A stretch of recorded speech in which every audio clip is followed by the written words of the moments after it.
Can you imagine bringing up children in a neighborhood where barbed wire fences are built 10 feet high to keep the crack dealers out? Parents feel guilty raising families here, and the elderly are living out their final years in fear rather than the peace and quiet they'd hoped for in retirement. But they're trapped in a low-income world with no way out. I'm trapped on Crack Street, don't know which way to go. I'm trapped on Crack Street, confused out in the cold. I can't afford a new house. I can't afford to leave the neighborhood.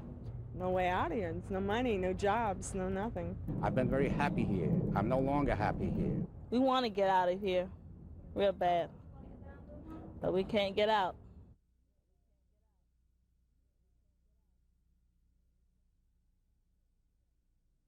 This is Preston, my godson. He's 2.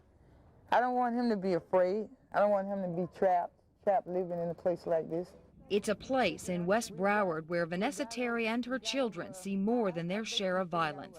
I could look out the window and see people selling drugs. I might see somebody running through the apartments with a gun in their hand, big guns, not little guns. They don't tote little guns no more. They tote big guns. If money dropped in my hand right now, I wouldn't hesitate. I'll leave everything there and go. Go, go, go! It is not an isolated problem. In Miami Beach, police respond to a landlord's complaint that a tenant is dealing crack. 12 o'clock, they go in alley and they break bottles, they fight. They crazy. She'd like to move, but unless the building sells, there's no money. I must sell it before, how I can move. And there's no buyers? No. I do feel trapped, and it's not a good feeling. Lemuel Wilson has lived on this street. All because this stupid stuff they call crack or whatever. Some crack cocaine. That's why he got shot. Not a day goes by in Fort Lauderdale where police don't respond to at least one shooting, sometimes 3 or 4. They say 70% are crack-related, and that's a conservative estimate.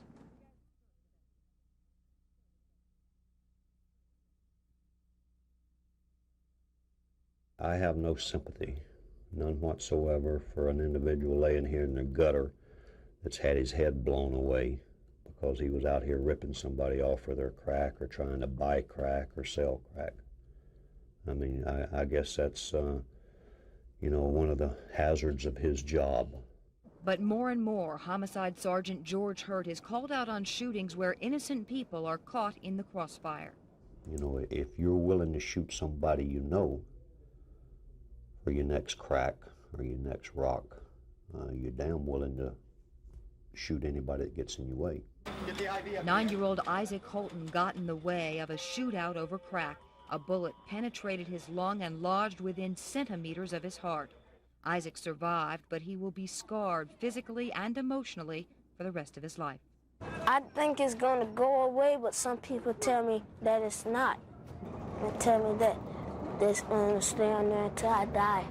Isaac's family moved to a new neighborhood after the shooting, but he says nothing's changed. Shooting, people getting killed, and selling drugs. What happens when you hear a gunshot? Get scared. Do you wish you could live in a neighborhood where they didn't sell drugs and shoot guns? Yes. I think there'll be a lot more innocent victims. In the area you live in, you are obligated to get out and put some hours in that neighborhood. Carolyn Holmer is a Fort Lauderdale police aide. She is not trapped on a crack street. She lives there by choice, hoping to motivate residents to clean up a neighborhood she grew up in. When I look out this window, I'm looking for anything that moving, especially running. So when we hear shots, we got to start a chain reaction on telephones. To keep that kind of stuff out of our neighborhood, you got to call. But few are likely to pick up the phone.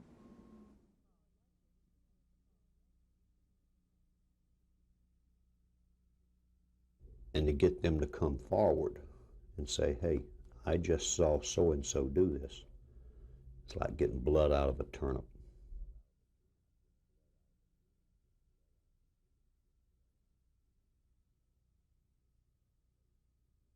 They want the police there to run these bad guys out of their neighborhood But who are these bad guys?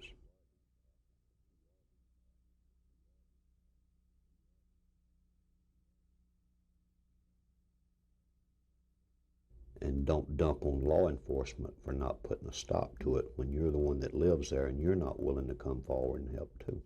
Just 2 weeks ago, a Miami woman willing to put a stop to it stood up to a crack dealer, told him to take his business elsewhere. He responded by spraying her home with machine gun bullets, killing her 2-year-old daughter. It's tragedies like that that make people think twice before speaking up. They've become resigned to a life on Crack Street, a life with little to look forward to. You know, I come from the gas out, I don't afraid. Somebody want to kill me, kill me. I don't care.